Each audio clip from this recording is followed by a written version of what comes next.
Em mais de meio século de exploração espacial, a NASA captou imagens de algumas das coisas mais extraordinárias do universo. Planetas desérticos, imensas explosões solares e nebulosas distantes. Mas também registraram imagens fantásticas próximas do nosso planeta.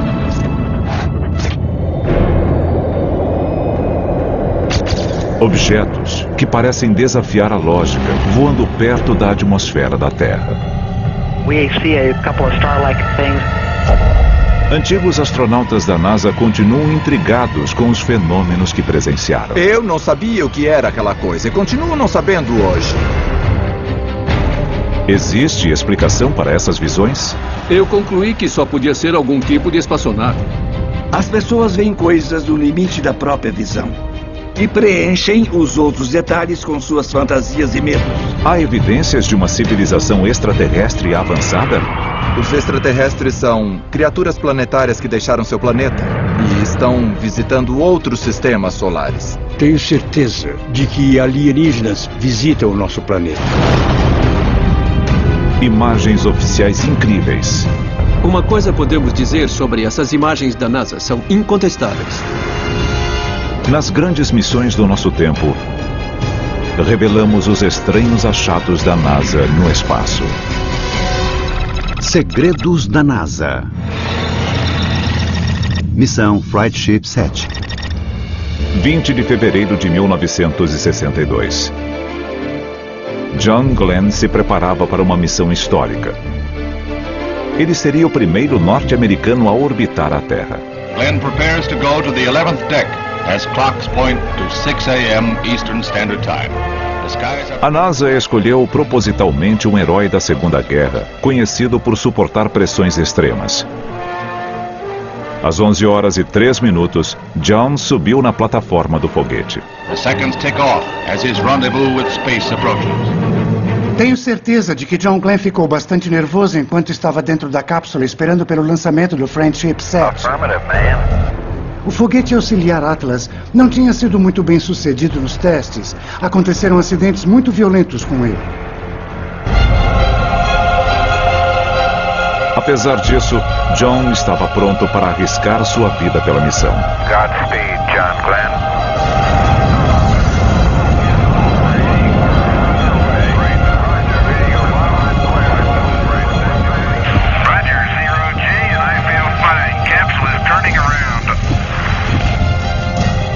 Apenas 5 minutos após o lançamento, John entra em órbita.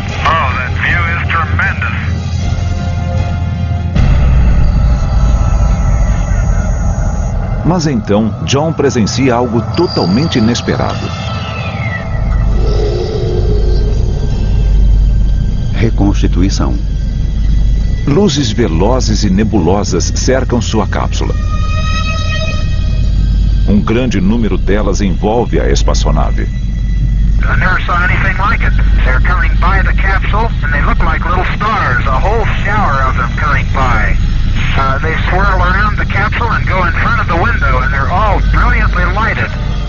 John Glenn viu alguns objetos pequenos da janela de sua espaçonave. Ele chamou de vagalumes, ele nunca soube o que eram e ninguém descobriu. Depois da tensão de um lançamento tão arriscado, John poderia ter imaginado o que chamou de vagalumes? O historiador do espaço James Oberg acredita que isso é pouco provável. Os primeiros astronautas eram altamente treinados para pensar com clareza sob pressão. Eles não ficavam paralisados, não entravam em pânico. Eles tinham uma atitude muito firme nessas situações de perigo.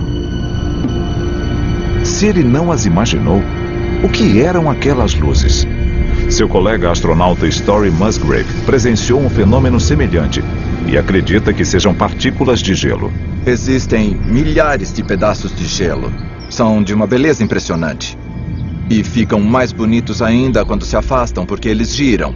Então parecem vagalumes, acendem e apagam. Hoje, a maioria dos especialistas concorda com essa explicação.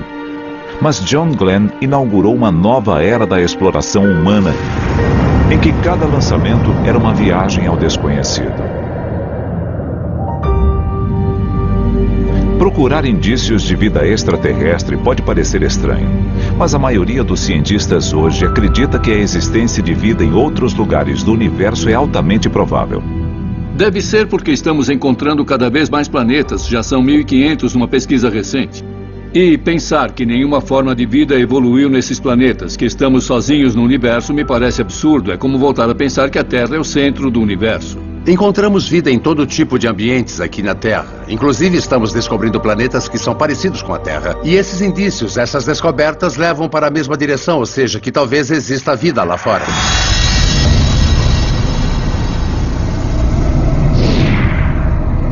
Alguns astrônomos acreditam que nossa própria galáxia, a Via Láctea, contém bilhões de planetas potencialmente habitáveis. E eles são apenas uma pequena fração do universo conhecido. Uma foto da câmera de campo profundo do Hubble tem cerca de 3 trilhões de estrelas. É um número enorme. É só uma foto do campo profundo. E até onde a gente achava que não tinha nada... Bem, eram mais 1.000 ou 2.000 galáxias. Muitos acreditam que esses números literalmente astronômicos significam que a existência de vida extraterrestre seja praticamente certa. O número de planetas na região do universo que podemos ver pode ser comparado ao número de grãos de areia em todas as praias da Terra. Bem, a questão aqui é bem simples. Com uma quantidade tão grande de corpos celestes no espaço, parece muito improvável que estejamos sós.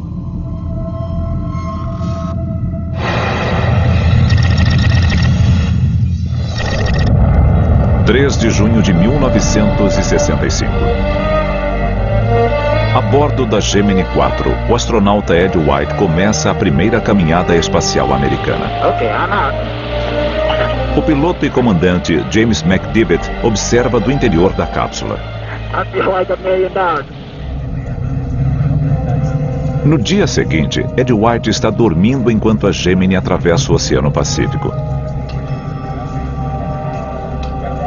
De repente, o piloto nota um objeto do lado de fora da espaçonave. Reconstituição. A conversa entre James McDivitt e Houston foi registrada em uma gravação oficial.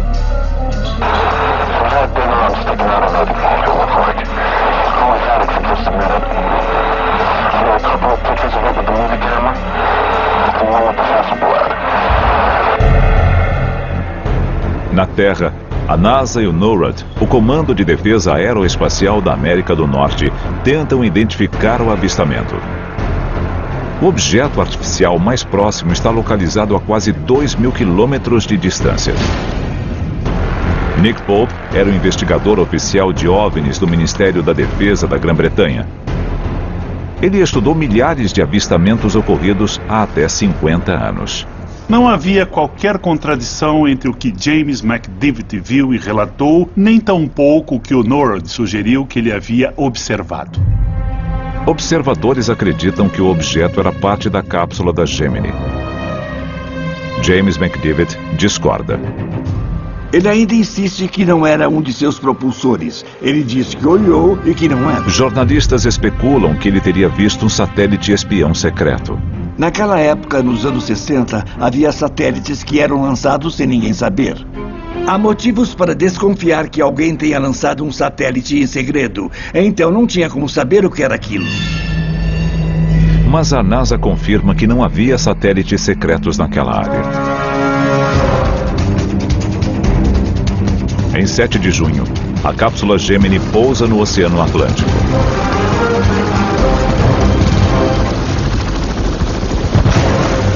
Funcionários recuperam a câmera de James McDivitt. As fotos levam 4 dias para serem reveladas. E quando são divulgadas, ele afirma que não são do mesmo objeto que avistou. Eu vi a foto original do voo. É bem evidente que não se trata da imagem que ele viu lá. Mas o que aconteceu ainda é um mistério. Até hoje, não se sabe o que James McDivitt viu.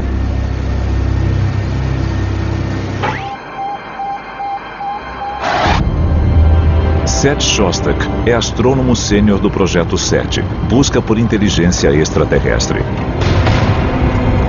Ele é um dos muitos cientistas que tentam ativamente encontrar sinais de vida alienígena no universo.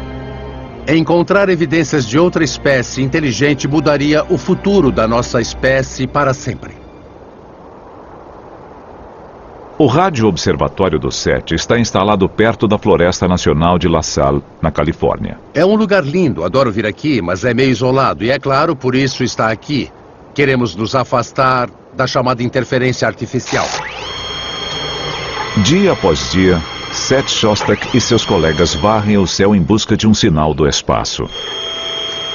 A ideia por trás disso é muito simples. Miramos essas coisas na direção de algum sistema planetário próximo, de preferência um que tenha planetas, certo?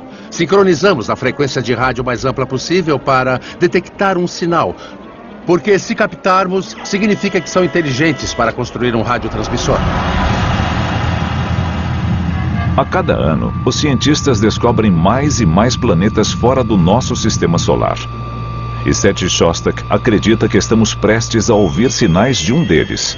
A tecnologia usada para descobrir alguma coisa dobra de capacidade a cada 2 anos. Pessoalmente, eu realmente acredito que vamos ter sucesso nas próximas 2 décadas.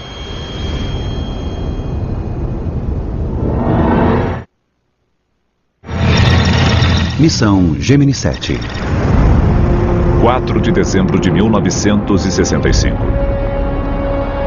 É o início da missão para Frank Borman e Gene Lovell, que mais tarde comandariam a fatídica missão Apollo 13. 2 horas depois do lançamento, os astronautas percebem um objeto do lado de fora da cápsula. Gravações de áudio oficiais da missão confirmaram o avistamento.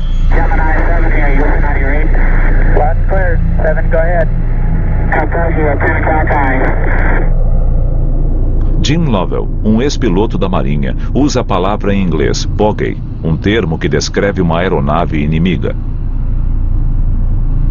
Frank Borman mais tarde alega que o objeto era o próprio propulsor da cápsula.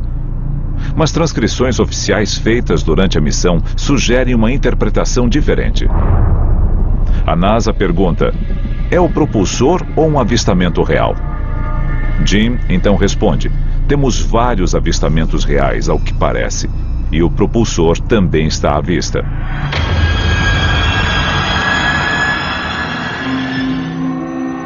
Nick Redfern é escritor e pesquisador do fenômeno OVNI.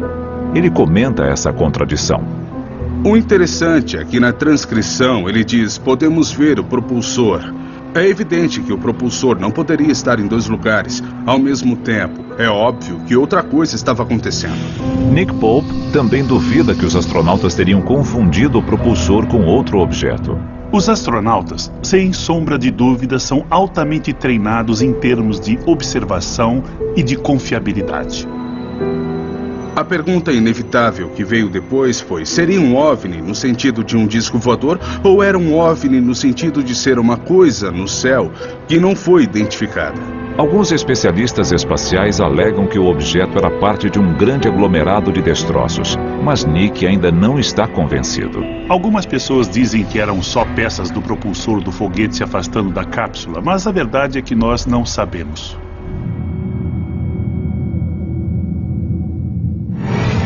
Missão Gemini 11.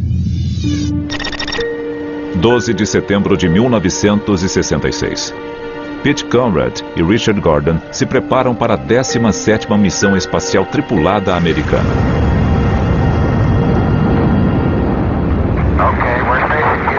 O primeiro desafio depois do lançamento é atracar a cápsula a outra espaçonave. Viajando a 27 mil quilômetros por hora, os astronautas concluem a operação extremamente complexa na primeira tentativa. We are docked. We confirm they're docked, flight. Roger. Roger, outstanding.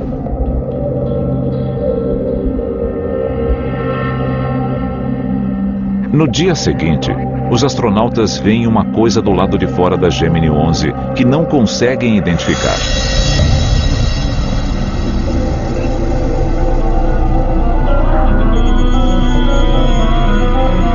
O objeto brilhante que parece mudar de forma diante de seus olhos. A tripulação viu um objeto brilhante vindo na direção deles. Eles tiraram umas fotos de algo passando pelas janelas. Mais uma vez, a equipe da NASA tenta identificar o avistamento. Eles afirmam que o objeto artificial mais próximo é um satélite russo, orbitando a 450 quilômetros de distância. Bruce Maccabee, um físico óptico da Marinha Americana, investigou o avistamento. Devido à distância focal da câmera usada pela aeronave e ao tamanho da imagem na foto, ele concluiu que não poderia ser o satélite russo. Fiz alguns cálculos básicos. O satélite precisaria ter milhares de metros de comprimento. As suspeitas de Bruce se confirmaram quando ele checou mais uma vez os dados de rastreamento. O satélite estava a quase 5.000 quilômetros de distância do Gemini 11, não 450. Tinha uma grande diferença entre o que os cálculos mostravam e a identificação original. Ou seja, eles não estavam vendo o satélite Proton 3. O que eles viram estava perto deles. Para Bruce, depois de 40 anos de investigação, o avistamento continua sendo um mistério. Era de fato um objeto voador não identificado, porque, mesmo depois de investigar muito, ainda não conseguia explicá-lo. Como os alienígenas chegariam à Terra? Os planetas potencialmente habitáveis mais próximos estão a anos-luz de distância. Os humanos não podem vencer distâncias galácticas, mas formas de vida alienígenas talvez não sejam limitadas por nossas restrições tecnológicas. Não esqueça que o universo é 3 vezes mais antigo do que a Terra, então somos os recém-chegados. Se uma linhagem evolucionária avançada de fato existe, eles podem ter desenvolvido sua tecnologia há 1 milhão ou 1 bilhão de anos. Nossa compreensão do universo está apenas começando. Alguns astrofísicos acreditam que seja possível viajar entre galáxias. O espaço pode se deformar ou se curvar, e um intenso campo gravitacional pode deformar o espaço. Se uma outra civilização conseguisse fazer isso, não precisaria percorrer a distância completa e com isso encurtaria o trajeto. Eu acredito que existam milhões ou centenas de milhões, talvez bilhões, de criaturas que deixaram seu mundo e estão visitando outros sistemas solares. Missão Apollo 11. 16 de julho de 1969. A bordo da Apollo 11, Neil Armstrong, Michael Collins e Buzz Aldrin se preparam para a maior missão da humanidade: pousar e caminhar sobre a Lua. 1 milhão de pessoas presenciaram o maior show da história. Astronauts report it feels good. T-minus 15 seconds. Guidance is internal. 12, 11, 10, 9. Às 9h31 da manhã, os motores são acionados na mais potente espaçonave já lançada.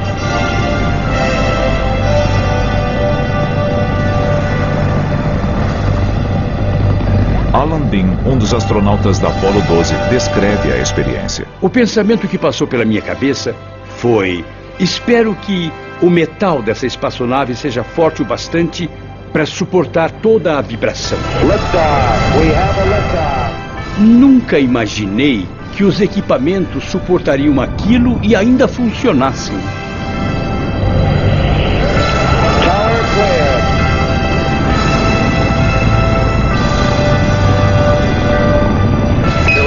Houston, you are go for staging, over. 12 minutos depois, a tripulação entrou em órbita.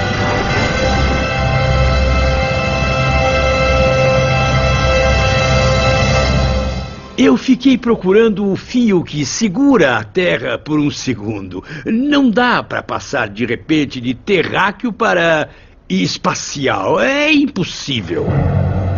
Milhões de pessoas em todo o mundo presenciaram o desenrolar da missão. 11, you got a pretty big audience that's live in the U.S., it's going live to Japan, Western Europe, and much of South America. 3 dias depois, os astronautas observam um objeto passar pela cápsula. Neil Armstrong imediatamente se comunica com o controle da missão.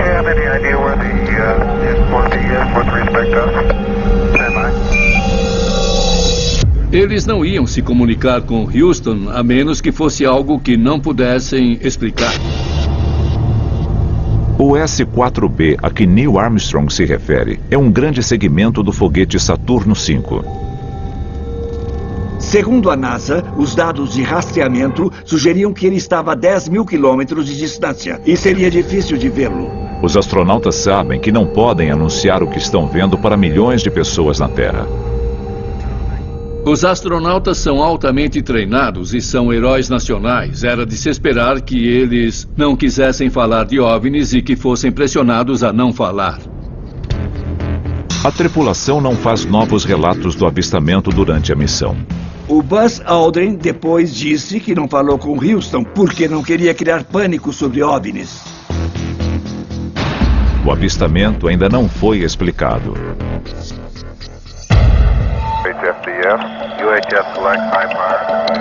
Ao longo da década de 1960, as missões aumentaram, assim como o número de avistamentos de objetos não identificados. Quando os avistamentos de OVNIs começaram nos Estados Unidos, a Força Aérea se encarregou do problema. Afinal, havia objetos voadores que a Força Aérea não conseguia controlar. Em uma tentativa de lidar com a questão, em 1968, a Força Aérea Americana iniciou uma investigação completa chamada Relatório Condon. Apesar das diferenças significativas entre os relatos dos astronautas e as explicações oficiais, o relatório conclui que novas análises abrangentes sobre os OVNIs provavelmente não poderiam ser explicadas. O relatório Condon, sem dúvida, foi uma tentativa de desencorajar o público a discutir o assunto. Foi um encobrimento. Os governos são dissimulados por natureza e então, diante da recusa em relatar e discutir os OVNIs, a percepção do público é de que os governos sabem de alguma coisa e estão escondendo. Ao contrário dos Estados Unidos, o governo britânico manteve uma unidade de investigação de OVNIs por mais de 50 anos. Este é um relatório oficial de um oficial do Exército sobre o pouso de um OVNI. Nick Pope trabalhou nessa unidade antes de seu fechamento súbito em 2009. Antes de começar a trabalhar no Ministério da Defesa, eu era muito cético sobre os OVNIs. Mas aí então eu saí de lá acreditando que era bem possível que eles nos visitassem. Nas imagens do Ministério da Defesa e da NASA existem coisas que não têm explicação. Missão Skylab 3. Setembro de 1973. O Skylab, uma estação espacial de 85 toneladas, está prestes a concluir sua missão de 59 dias. Owen Garriott, Jack Luseman e Alan Bean estudavam os efeitos das viagens de longo prazo sobre o corpo humano. Fizemos vários exames físicos em nós mesmos para ver o que acontecia com o corpo a cada dia no espaço. Para Alan Bean, essa caminhada espacial era a primeira vez em que saía de uma espaçonave desde que andou na superfície lunar 4 anos antes. Eu sabia que podia flutuar lá fora, mas no fundo eu ainda sentia mais medo do que quando saí para caminhar na Lua. Quando olhei para baixo, meu Deus, eu vi o delta do Nilo, vi a África. Foi uma experiência incrível por causa da possibilidade mágica de flutuar por aí e me mover tão rápido. Em 20 de setembro, o piloto Jack Luseman vê algo estranho. Uma luz vermelha e brilhante cruzando velozmente o céu. Alan Bean registrou o avistamento em seu diário da missão. Aqui diz: Do lado de fora da janela da cabine, vimos uma luz vermelha brilhante que piscava intensamente a cada 10 segundos. Ela ficou mais brilhante e se moveu junto conosco durante 20 minutos ou mais. Foi o objeto mais brilhante que já vimos. Owen Garriott tirou uma série de fotografias. As primeiras 3 registraram a luz brilhante, mas a 4ª conseguiu captar a estranha forma do objeto. Uma das fotos que eles tiraram foi muito divulgada porque mostrava uma aranha achatada. Algo assim, parecia um brinquedo esquisito. A forma do objeto poderia ser uma ilusão de ótica? É provável que aquela foto fosse um tipo de distorção da imagem, um erro de ajuste de exposição. Mas o físico óptico Bruce Maccabee discorda. Eu tenho certeza absoluta de que a imagem que captaram não é um acidente ou uma aberração das lentes. A abertura do obturador devia ser de 250 por segundo. É o suficiente para compensar qualquer movimento manual. Alan Bean se pergunta se o que viram era algum tipo de satélite. Era o objeto mais brilhante que a gente já tinha visto. Ele tremia e piscava. O Owen e o Jack acharam que podia ser um satélite e eu também pensei que era. E foi o que eu anotei. Mas James Ohlberg não concorda. Nenhum satélite emite luz vermelha. É pouco provável que alguém veja um satélite vermelho cruzando o céu. Durante o encontro, o astronauta Owen Garriott cronometrou o tempo que o objeto levou para entrar na sombra da Terra, em comparação com Skylab. Bruce Maccabee usa essa informação e a fotografia para calcular o tamanho do objeto. Era um objeto de algumas centenas de metros de comprimento, bem maior que qualquer coisa em órbita, bem maior que o Skylab, que era o maior objeto em órbita naquela época. A natureza exata do objeto que os astronautas do Skylab 3 observaram ainda é um mistério.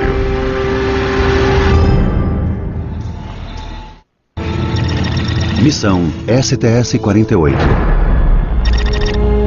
15 de setembro de 1991. O ônibus espacial STS-48 está orbitando sobre a Austrália quando uma das câmeras externas capta um evento extraordinário. Um objeto se move pelo espaço. Um flash aparece e o objeto muda de direção. Em seguida, um raio não identificado interfere na imagem em alta velocidade.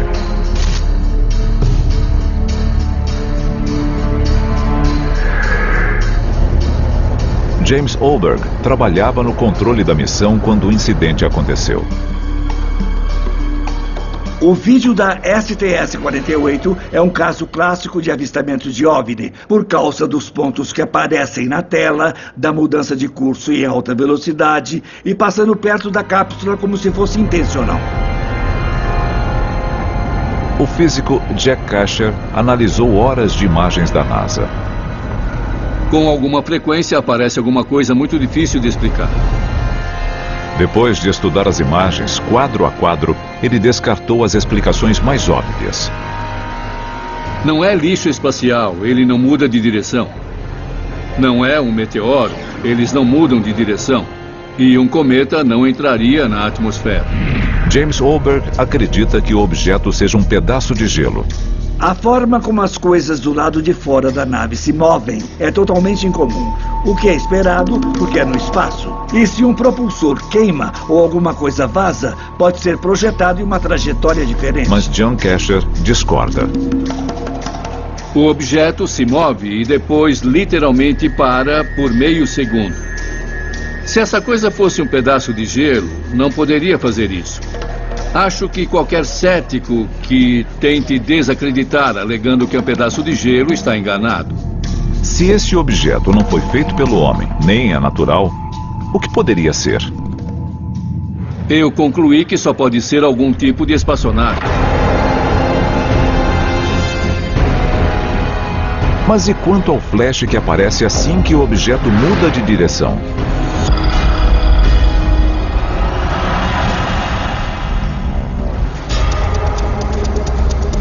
Um laboratório em Austin talvez tenha uma explicação. Vamos dispará-lo.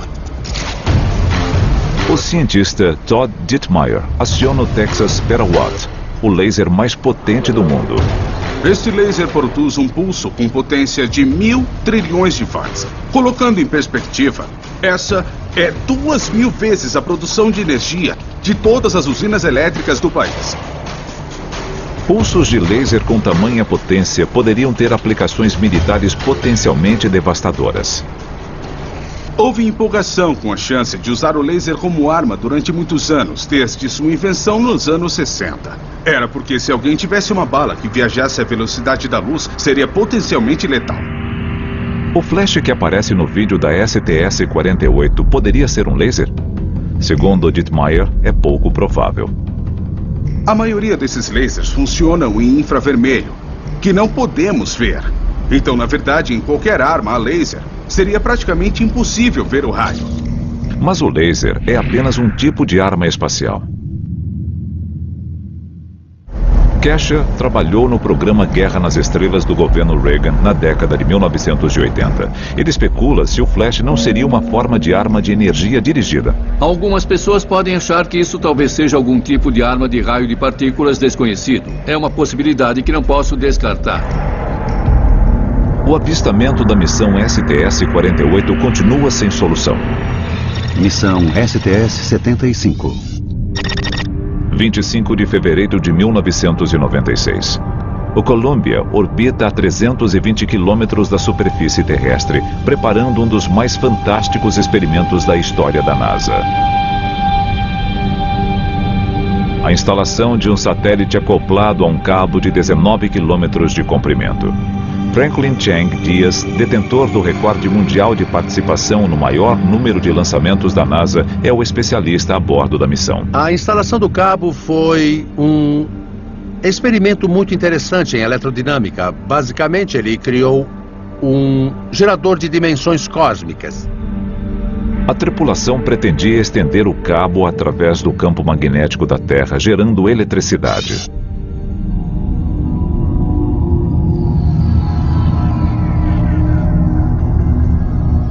Enquanto posicionam o cabo, os astronautas detectam uma corrente. Então, subitamente, o cabo se rompe. O cabo, quase tão extenso quanto Manhattan, agora ameaça o ônibus espacial e sua tripulação. A gente não queria que a nave enroscasse no cabo na órbita seguinte, então era importante fazer uma manobra para sair dali. A tripulação evita uma tragédia e observa o equipamento de milhões de dólares flutuar no vazio.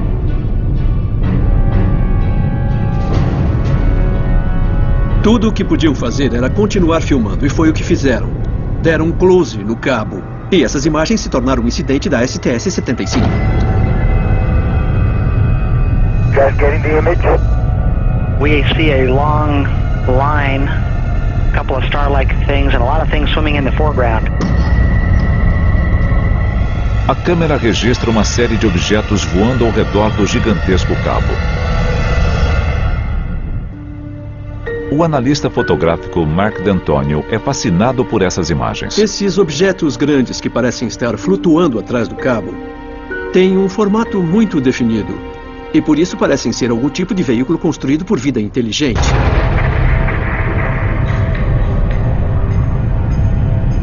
O tamanho visível dos objetos é tão extraordinário quanto o seu grande número.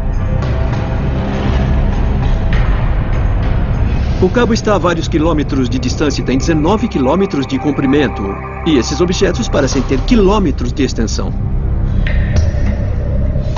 E foi isso que deixou os estudiosos de OVNIs tão alvoroçados. Era uma evidência sólida. Mas Mark D'Antonio acredita que a imagem não é o que parece. Esse experimento demonstra o que ele acha que aconteceu. O que eu fiz foi cortar um pedaço desse material para simular o cabo visto no vídeo da STS-75. É muito refletivo, assim como o cabo verdadeiro era. Mark posiciona o cabo longe da câmera. Em seguida, ele pendura pequenos objetos diante dele e começa a filmar. Os objetos são bem brilhantes e também estão fora de foco. E quando eles estão fora de foco, parecem muito grandes. A gravação em vídeo capta a ilusão de ótica. Pequenos objetos ao fundo parecem passar atrás do distante cabo brilhante. Então, isso prova que o incidente da STS-75 que causou tanto alvoroço, na verdade, nada mais era do que uma ilusão do vídeo. Missão STS-80. 1º de dezembro de 1996. Missão STS-80. A mais longa de todos os tempos. A bordo está o lendário astronauta Story Musgrave. Durante seu tempo livre, Musgrave procura por objetos não identificados. Para poder observar objetos no espaço, o melhor horário é à noite e o objeto deve estar iluminado pela luz solar. Se você quiser observar um possível OVNI ou qualquer outro objeto vagando no espaço, essa é a única maneira de ver. Durante a noite, as câmeras da nave estavam apontadas para a Terra quando registraram este fenômeno. Surgiram objetos, pontos brancos que apareceram de repente, atrás da Terra ou atrás de uma nuvem.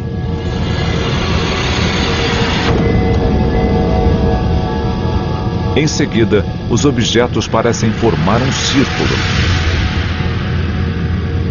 Devido à posição específica desses objetos, parece que houve a intenção de chamar a atenção. Quando os objetos se alinham, eles começam a piscar. Alguns investigadores acreditam que isso representa uma tentativa de comunicação dos OVNIs. Esses objetos estão conversando uns com os outros? Estão falando com a gente? O que estão fazendo? Por que estão piscando? Mas o analista fotográfico Mark D'Antônio tem uma teoria que explica as luzes piscantes. Uma câmera de pouca luminosidade capta basicamente intensidades. Ela não pode ver as formas dos objetos. Esses objetos têm uma forma irregular. E uma coisa que fazem e que as pessoas não percebem é que estão girando. E quando giram, eles mostram uma face clara e uma face menos clara. Uma face clara e uma face menos clara, conforme se movem. Elas parecem piscar para uma câmera de baixa luminosidade. Os observadores supõem que eles estavam na atmosfera a milhares de quilômetros de distância. Se estivessem a milhares de quilômetros de distância, teria sido impressionante. Mas não estavam. Para James Oberg, os objetos são pedaços de destroços próximos ao ônibus espacial. As coisas parecem diferentes e, devido a variações e a movimentos aleatórios, elas formam círculos, triângulos, romboides. É possível ver todos, basta esperar o suficiente.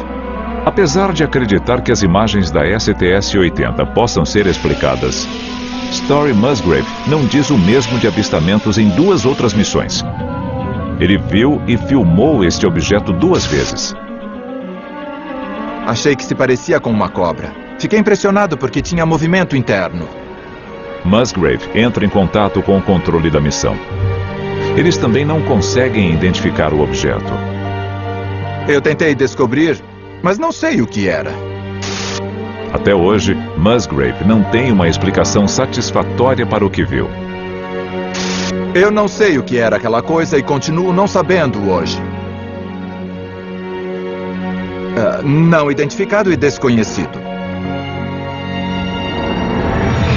Missão STS-115. 9 de setembro de 2006. Missão STS-115. Em breve, esses astronautas viajarão à velocidade Mach 23, a mais de 320 quilômetros da Terra. Câmeras registram o momento do lançamento, mas também captam algo que os especialistas têm grande dificuldade de explicar. T-minus 3 minutes and count. Como o astronauta Winston Scott bem sabe, o lançamento de um ônibus espacial gera uma grande descarga de adrenalina. Lembro de estar sentado dentro da cápsula, vendo a contagem pelo relógio e ouvindo os motores rugindo, vendo toda aquela fumaça e fogo aumentando pela tela. E então eu gritei como a gente grita quando anda de montanha-russa. Os propulsores de combustível explodem e bum, aí já era.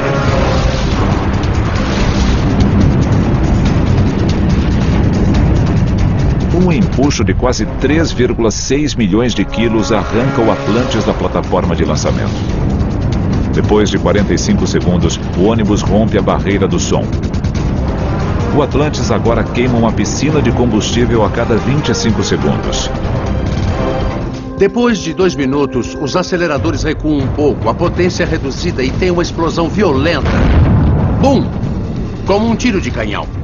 E quando a gente vê esse clarão lá fora, são os propulsores de combustível sólido sendo ejetados para longe. 7 minutos depois, o ônibus espacial se prepara para liberar o tanque de combustível.